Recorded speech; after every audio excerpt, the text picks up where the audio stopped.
এই জন্য মনে রাখবেন আল্লাহ রাব্বুল ইজ্জত ওয়াল জালাল বললেন وأنفقوا مما رزقناكم من قبل أن يأتي أحدكم الموت فيقول رب لولا أخرتني إلى أجل قريب فأصدق وأكن من الصالحين আল্লাহ রাব্বুল ইজ্জত ওয়াল জালাল বললেন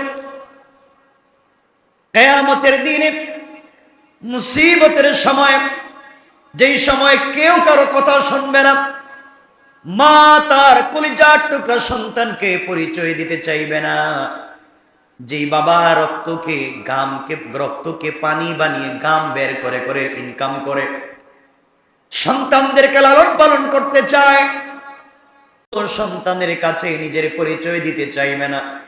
সন্তানেরা মা বাপের কাছে নিজের পরিচয় দিবে না, ভাই বোন কেউ কারো কাছে নিজের পরিচয় পর্যন্ত দিবে না। এই কঠিন সময়, যেই সময় গোটা দুনিয়া কিয়ামতের মাঠ তামার মতো হয়ে যাবে, তামার মতো হয়ে যাবে, হাজার বছরের লোহা পোড়ানোর উপরে যেমন গরম হয়ে যায়, কিয়ামতের মাঠ তেমন করে গরম হয়ে যাবে।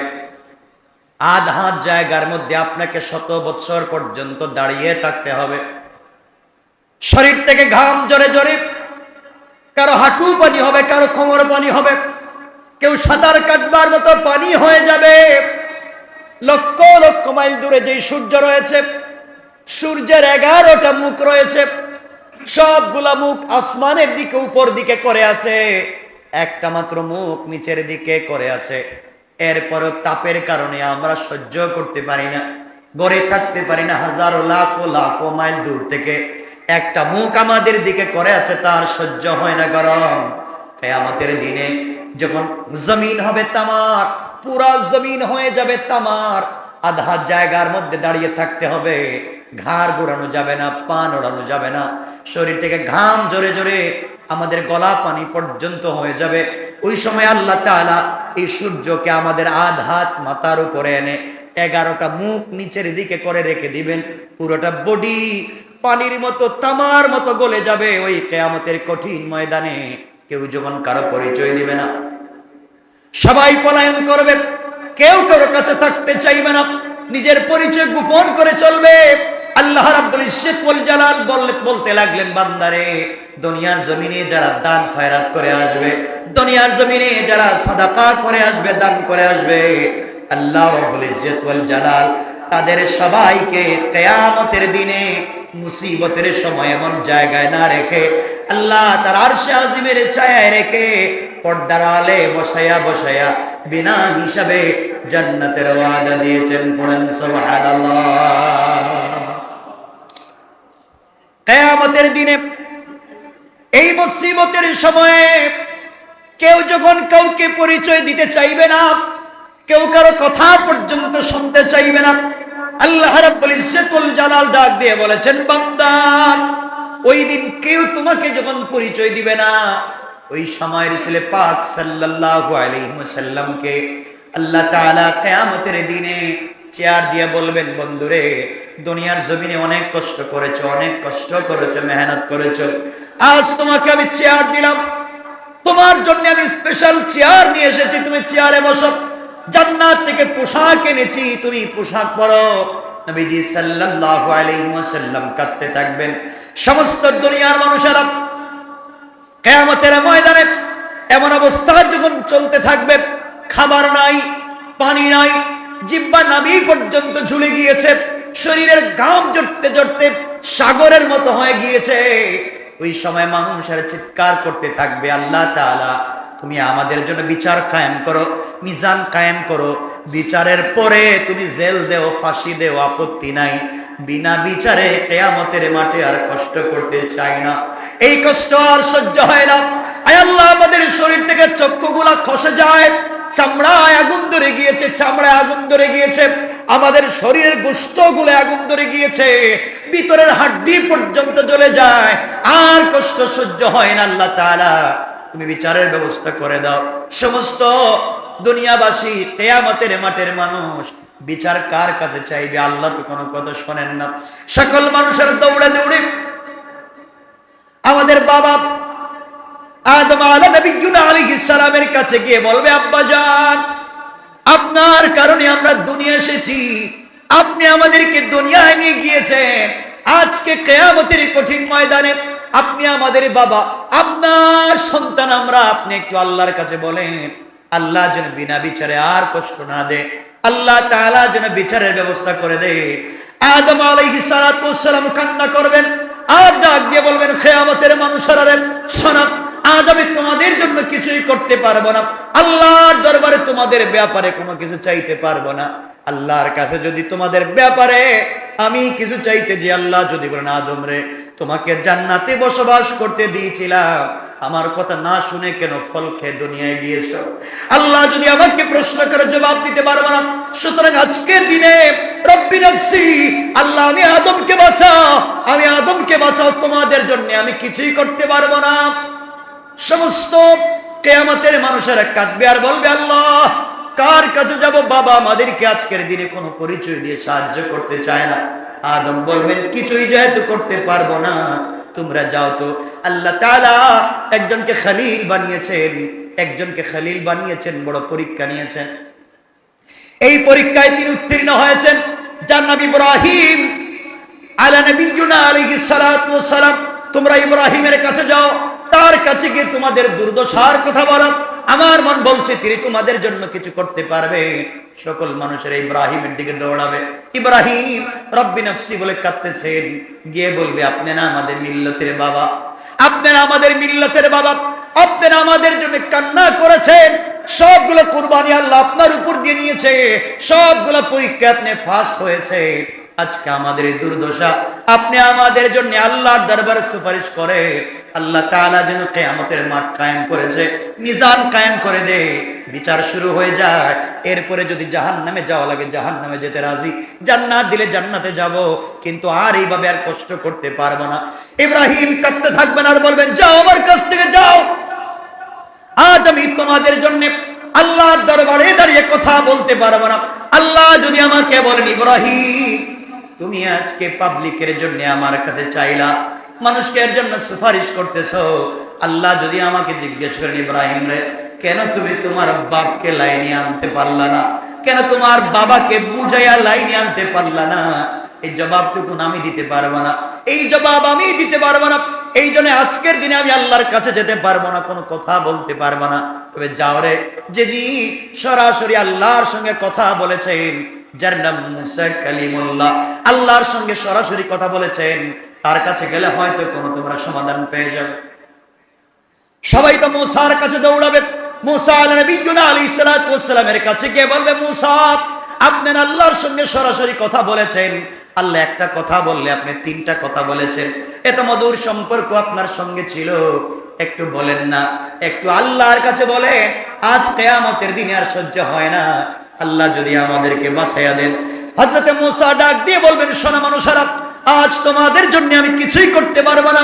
আল্লাহ যদি আমাকে জিজ্ঞেস করেন, মুসা তুমি আমার কাছে চাইলা, উম্মতের হেফাজতের কথা বলেছো, আগে আমাকে জবাব দাও, তুমি যখন বাড়িতে ছিলে না, তুমি যখন চিলা পাহাড়ের উপরে ধ্যানে মগ্ন, তখন তোমার জাতি তো বাসুরের কাছে পূজা করেছে, কেন করেছে তার জবাব দাও। ওই কথা যদি আল্লাহ জিজ্ঞাসা করে আমি জবাব দিতে পারবো না। তোমরা চলে যাও অন্যের কাছে। এইভাবে ইউসুফের কাছে, ইয়াকুবের কাছে, এক এক করে আইয়ুবের কাছে, সকল নবীর কাছে যাওয়া হবে, কেউ কোনো জবাব পর্যন্ত দিবে না। আমি জানতে চাই, বলতে চাই, কোন নবী যেহেতু আপনার জন্য সুপারিশ করতে চায় না, কোন নবী আল্লাহর কাছে আপনার ব্যাপারে কথা বলতে চায় না, ওই কঠিন দিনে আপনার পীর, দাদা, বাবা কেউ আপনার জন্য কিছুই করতে পারবে না, আপনার সন্তানও কিছু করতে পারবে না। ওই দিন আপনাকে যে জিনিস বাঁচাতে পারবে, এটা হলো দুনিয়া সাদাকা করে যান, হজ করে যান, ওই দিন আল্লাহ আপনাকে কষ্ট দিবে না। আল্লাহ বলেছেন, যারা দান খয়রাত করে গেল আমার জন্য, আমি আল্লাহ কিয়ামতের দিনে আরশে আজিমের ছায়া তাদের জন্য ওয়াজিব করে দিলাম। সকল মানুষ এবার দৌড়াবে। মুসা বলে দিবেন, যাও, আমার দ্বারা হবে না, একজন পয়গম্বর আছেন যার নামে ঈসা রূহুল্লাহ। দুনিয়ায় জন্ম নেওয়ার সাথে সাথে যিনি কথা বলেছেন, আল্লাহ যাকে ভালোবেসে আসমানে উঠিয়ে নিয়েছিলেন, তার সঙ্গে কথা বলো রে, তিনি হয়তো তোমাদের জন্য কিছু করতে পারেন। সবাই দৌড়াবে ঈসার কাছে, আর গিয়ে বলবে ঈসা একমাত্র কেবলমাত্র লক্ষাধিক আম্বিয়া কেরামের কাছে গিয়েছি, কেউ আমাদের জন্য কিছুই করতে পারলো না, আজকের দিনে আপনি আমাদের জন্য কিছু করেন।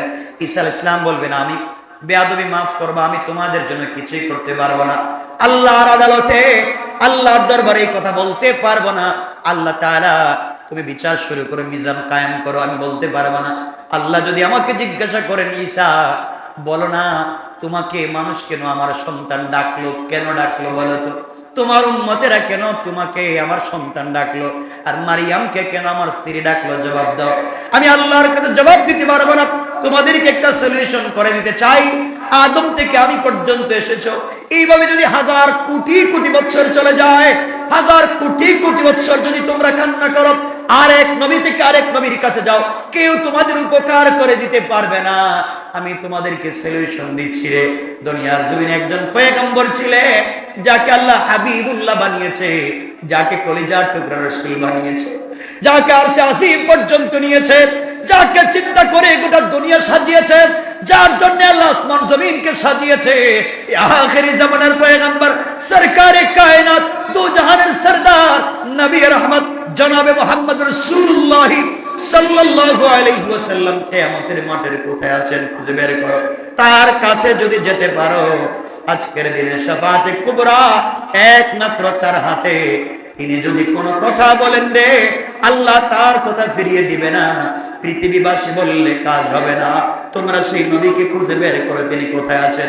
কিয়ামতের মাঠে পাগলের মতো মানুষ খুঁজতে থাকবে, খুঁজতে খুঁজতে গিয়ে দেখবে আমার রাসূল সরকারে কায়নাত বিশ্বনবী জনাবে মুহাম্মদ রাসূলুল্লাহ সাল্লাল্লাহু আলাইহি ওয়াসাল্লাম মাকামে মাহমুদের সিজদায় পড়ে কান্না করতেছেন, আর আল্লাহকে ডাক দিয়ে বলতেছেন, আল্লাহ তাআলা আপনি কি কিয়ামত আপনি কি উম্মতগুলোকে ক্ষমা করে দিবেন না? সকল মানুষ যখন রাসূল পাক সাল্লাল্লাহু আলাইহি ওয়াসাল্লামের কাছে বলতে থাকবে, নবীজি দাঁড়ায় বলবেন, বুঝতে পেরেছি আজকের দিনে শাফাআতে কুবরার মালিক আমি ছাড়া আল্লাহর মনকে কেউ গলাতে পারবে না। কথা দিলাম রে, আমি কথা দিলাম, এই মুহূর্তে আল্লাহর সঙ্গে কথা বলবো। আল্লাহ যতক্ষণ কথার জবাব না দিবে, মিজান কায়েম না করবে, আমি ততক্ষণ পর্যন্ত সিজদা থেকে মাথা উঠাবো না। এই কথা বলে আমার নবী মাকামে মাহমুদের দিকে দৌড়াবেন, সিজদায় পড়ে যাবেন, আর কান্না করে চিৎকার করে ডাক দিয়ে বলবেন আল্লাহ। এভাবে চিৎকার করতে করতে সময় পার হয়ে যাবে, ফেরেশতারা পর্যন্ত হাওমাও করে কাঁদতে থাকবে। আল্লাহ তাআলা বলবেন, বন্ধু মাথা উঠান, আপনি এভাবে কাঁদবেন না। আপনার 23 বছরের নবুয়তের জিন্দেগিতে কাঁদাইছে, চাচা আপনাকে আঘাত করেছে, কান্না করেছেন, মাথায় নাড়ি বুড়ি ফেলে দিয়েছে, কান্না করেছেন, বাড়ি থেকে বের করে দিয়েছে, মদিনায় গিয়েছেন, কান্না করেছেন, মক্কায় নামাজ পড়তে গিয়েছেন, কাবা চত্বরে মাইর দিছে, কান্না করেছেন, তায়েফে গিয়েছেন, আপনার শরীর থেকে চামড়া পর্যন্ত উঠিয়ে দিয়েছে, কষ্ট করেছেন, উহুদের ময়দানে দন্দান শহীদ করে কষ্ট করেছেন। আজ আপনাকে আর আমি কান্না দিতে, আজকে আপনাকে আর কান্না করতে হবে না, মাথা ওঠান। নবীজি বলবেন, আল্লাহ তাআলা আমি মাথা উঠাবো না, আপনি জবাব দেন, আমার কথার জবাব দেন, আগে কি কিয়ামতের মাঠ কায়েম কর, মিজান কায়েম করবেন কিনা? আল্লাহ জবাব দিবেন, বন্ধু আমার কথা দিলাম, আপনি মাথা উঠান, মাথা উঠান, আপনার কথা এই মুহূর্তে আমি আল্লাহ বিচার শুরু করে মিজান কায়েমের ওয়াদা দিলাম। ওই দিন কারো কথা কাজে আসবে না, একমাত্র তোমার রাসূল আমার রাসূল আল্লাহর কাছে কথা বলবেন। আল্লাহ তাআলা মিজান কায়েম করবে, বিচার শুরু করবে। বিচার যখন শুরু হয়ে যাবে, আল্লাহ তাআলা একটা জায়গায় একটা চেয়ার দিয়ে বলবেন, বন্ধু আমার আপনি চেয়ারে বসেন, জান্নাতি পোশাক পরে বসে থাকেন, আর আপনাকে কষ্ট করতে হবে না। আল্লাহ তাকিয়ে দেখবেন নবীজির চোখ মুখ ফুলে গিয়েছে, ঠোঁটগুলো কাঁপতেছে। আল্লাহ বলবেন, বন্ধু এখন কান্না করেন কেন? আপনি চেয়ারে বসেন না কেন? আপনি পোশাক পরেন না কেন? রাসূল বলবেন, আল্লাহ তাআলা আপনি যখন বিচার শুরু করবেন, আমি যদি চেয়ারে বসে থাকি আর আপনার ফেরেশতারা টেনে টেনে আমার উম্মতকে যদি জাহান্নামে নিয়ে যায়, কে দেখবে? কে তাদেরকে আটকাবে? এই জন্য আমি চেয়ারে বসবো না। আপনি আমাকে পোশাক দিয়েছেন পরবার জন্য, যতক্ষণ পর্যন্ত আমার গুনাহগার উম্মতের ফয়সালা না হবে, জান্নাতি না বানাতে পারবো, ততক্ষণ পর্যন্ত তোমার জান্নাতি পোশাক আমি পরব না। তোমার নবী একবার মিজানের দিকে দৌড় দিবে, একবার মিজানের সামনে আসবে, এসে দেখবে ওজন হচ্ছে, ওজন হচ্ছে, ওজন হচ্ছে। যখন দেখা যাবে ওজন কমে যাচ্ছে, ওজন কমে যাচ্ছে, নেকির পাল্লা হালকা হয়ে যাচ্ছে, আল্লাহ রাসূল সাল্লাল্লাহু আলাইহি ওয়াসাল্লাম কোন সময় তার কুদরত, কোন সময় রাসূল তার নিজের হাতটা বসায় দিবেন, কোন সময় আমরা যে তার উপরে দুরূদ পড়েছিলাম ওই দুরূদগুলোকে রাসূল সাল্লাল্লাহু আলাইহি ওয়াসাল্লাম এনে ওগুলা আবার মিজানের পাল্লায় উঠাইয়া দিবেন। লম্বা ইতিহাস। এই জন্য রাসূল পাকের প্রতি বেশি বেশি দরুদ পড়েন। এই কথাগুলো লম্বা। কিয়ামতের মাঠে নবীজি সাল্লাল্লাহু আলাইহি ওয়াসাল্লাম যখন দেখবেন কোন মানুষের মিজানের পাল্লা, নেকির পাল্লা হালকা হয়ে যাচ্ছে, কাগজ বের করবে, এই বান্দাকে, উম্মতকে আমার উপরে কোনদিন দরুদ পড়েছিল কিনা। দরুদ পড়েছে। আল্লাহ তাআলা সবগুলা দরুদগুলাকে প্যাকেটিং করে করে মনে হচ্ছে এক জায়গায় রেখে দিয়েছেন। আমার নবীগুলাকে নিয়ে আসবেন, নিজের কাঁধে করে এনে আবার মিজানের পাল্লায় উঠে দিবেন, আর বলবেন ও ফেরেশতারা, আল্লাহ তাআলা এখন আমার উম্মতের নেকির পাল্লা হালকা হওয়ার কথা না, এখন তো ভারী হওয়ার কথা। আমার উপরে দরুদ পড়ার কারণে আল্লাহ তাআলা বলবেন রাসূলের প্রতি দরুদ পড়ার কারণে আমি আল্লাহ এই মুহূর্তে তোমাদেরকে মাফ করে জান্নাত দিয়ে দিলাম। আমার নবী কখনো পুলসিরাতে আমার কোন উম্মতকে ফেরেশতারা টেনে টেনে জাহান্নামে নিয়ে যায় কিনা, এই জন্য পুলসিরাতে দৌড়াবেন। আবার চিন্তা করবেন আমার উম্মতগুলা পানি পান না করে হয়তো মরে যাচ্ছে, আবার তিনি দৌড়তে থাকবেন হাউজে কাউসারের পারে। একবার তোমার নবী হাউজে কাউসারের পারে, আরেকবার তোমার নবী মিজানের কাছে, আরেকবার তোমার নবী পুলসিরাতে। এইভাবে সময় কাটাইয়া দিবেন তোমার জন্য। সুতরাং তুমি আমি যদি ভালো হয়ে যায়, তুমি আমি যদি পাক্কা ইমানদার মুমিন মুত্তাকি আল্লাহর বান্দা রাসূলের উম্মত হয়ে যেতে পারে, কিয়ামতের দিন রাসূল আমাদেরকে ভুলে যাবেন না, আমাদেরকে ফেলে দিবেন না। আমার বন্ধুগণ, আমার মুসলমান ভাইরা, আম্মা যারা আয়েশা ডাক দিয়ে বলছেন, ইয়া রাসূলুল্লাহ, হাজার হাজার মিলিয়ন ট্রিলিয়ন মানুষ কিয়ামতের মাঠে, এতগুলা মানুষের মধ্যে আপনি কেমনে চিনবেন আপনার উম্মতকে, আর কেমনে আপনি হাউজে কাউসারের পানি পান করাবেন? আমার নবীজি জবাব দিলেন, আয়েশা রে, তুমি কি দেখেছো কোনদিন কোন উট অথবা ঘোড়া, কয়েকশো ঘোড়া যদি এক জায়গায় মাঠে বিচরণ করে, কয়েক শত বা কয়েক হাজার ঘোড়ার মধ্য থেকে একটা ঘোড়ার কপাল যদি চান কপাল হয়, ওই ঘোড়া চিনতে কি কোনো ভুল হবে নাকি? আয়েশা বলছেন, ইয়া রাসূলুল্লাহ, না, একটা ঘোড়ার কপাল যদি সাদা হয়, চান কপাল থাকে, তাকে কেন চিনতে পারবো না? সব ঘোড়ার মধ্যে তাকে আলাদা করে চেনা যাবে। আমার রাসূল বলেন, আয়েশা রে, আমার যে উম্মত নামাজি ছিল, আমার যে উম্মত তাহাজ্জুদ ওয়ালা ছিল, আমার যে উম্মত জিকির ওয়ালা ছিল, আমার যে উম্মত ওযু করত, আমার যে উম্মত নামাজ পড়তো, নামাজ পড়ার কারণে, ওযু করবার কারণে আমার উম্মত গুলার অজুর অঙ্গগুলা নূরের মতো চমকাতে থাকবে। আর আমি আল্লাহ কোটি কোটি মানুষের মধ্য থেকে আর চমকানো এই উম্মত গুলাকে চিনে চিনে আমি আল্লাহ তাআলার কাছে প্রেরণ করে বিনা হিসাবে জান্নাতের ওয়াদা দিলাম। আল্লাহু আকবার বলেন। তিনি আমার রাসূল, তিনি আপনার রাসূল। সে রাসূলকে বলে বসে আছি, নবীজিকে আল্লাহ তাআলা বলে দিয়েছেন, বন্ধু আমার, আমি বলে দিলাম কিয়ামতের ময়দানে ওই সময়ও মানুষ দুই জিনিস নিয়ে আফসোস করবে। যখন দেখবে তার কাছাকাছি কোনো মানুষ জান্নাতে পৌঁছে গেল, সে কিছুই করতে পারলো না, দুই জিনিস নিয়ে আফসোস করবে। একটার নাম হলো হজ, আরেকটার নাম, কথা বলেন, সাদাকা। এই জন্য হজ্জের সুযোগ থাকলে আমরা হজ করব ইনশাআল্লাহ, বলেন না? দান খয়রাত সাদাকার সুযোগ থাকলে আমরা বেশি বেশি করব ইনশাআল্লাহ, বলেন না ইনশাআল্লাহ? আল্লাহ আমাদের কবুল করুক, বলেন আমিন। কথা রেখে দিলাম, লম্বা হয়ে যাচ্ছে, আলোচনা অনেক লম্বা, আজ আর সামনের দিকে যেতে চাই না। আলাউদ্দিন তার বাবা মার